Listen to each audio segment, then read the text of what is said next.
논문 읽어주는 남자입니다. 16일 열린 이재명 경기도지사에 대한 선고 공판에서 수원지방법원 성남지원 제1형사부가 직권남용 권리행사 방해 혐의와 공직선거법 위반 혐의에 대해서 무죄를 각각 선고했습니다. 무죄가 선고된 후 법정 밖을 나온 이 지사는 재판부에 깊은 감사와 존경의 마음을 표한다고 소감을 밝혔습니다. 이어 믿고 기다려준 도민들의 삶을 개선하는 성과로 보답하겠다라고 덧붙였습니다. 이날 재판부는 허위사실 공표 혐의로 기소된 세 가지 사실에 대해 모두 허위사실 공표는 아니라고 판단했습니다. 검사 사칭 사건에 대해서는 판결이 억울하다는 평가로 받고 대장동 개발업적 과장에 대해서도 개발이익 자체가 허위는 아니라는 이유로 허위사실 공표는 아니라고 판시했습니다. 가장 관심을 모은 친형 강제 입원에 대해서는 직권남용으로 보기 힘들다라고 판결 이유를 설명했습니다.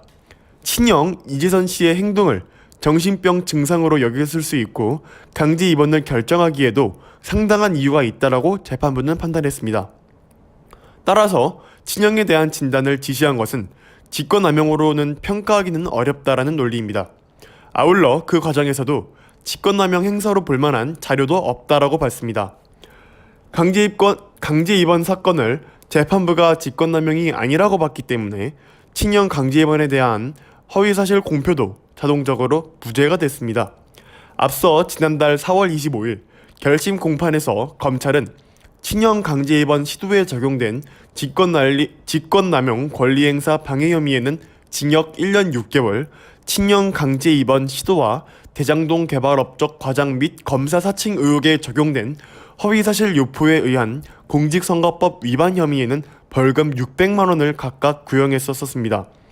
하지만 재판부가 모든 혐의에 대해 인정하기 어렵다라고 판단하면서 2심 전략을 두고 검찰은 고민에 빠질 것으로 보입니다. 1심 결과에 따라 검찰은 즉시 항소하겠다라는 뜻을 밝혔습니다. 결국 최종 확정심이 될 대법원 결과까지는 우리는 더 기다려야 합니다. 공직선거법 규정상으로는 제1심은 공소 제기 후 6개월 이내, 제2심과 제3심은 전심 판결의 선고 이후 각각 3개월 이내에 하도록 되어 있습니다. 지난해 12월 검찰이 기소했기 때문에 원칙상 올해 11월까지는 대법원 결과가 나와야 합니다. 하지만 법원이 선거범의 재판 기간에 관한 강행 규정을 지키지 않는 경우가 다반사이긴 합니다. 만약 대법원 상고심으로 예상되는 확정심에서 이 지사가 선거법 위반 혐의에 대해서 100만 원 이상의 벌금형이 확정된다면 당선 무효가 돼 지사직이 박탈되고 이후 5년간 피선거권이 제한됩니다. 선거법이 아닌 형법상 직권남용 혐의의 경우에도 만약 집행유예를 포함해 금고 이상의 형이 확정된다면 지사직을 상실하고 형 실효 전까지 피선거권도 박탈됩니다.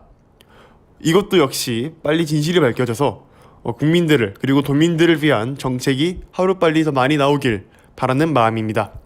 논문 읽어주는 남자였습니다.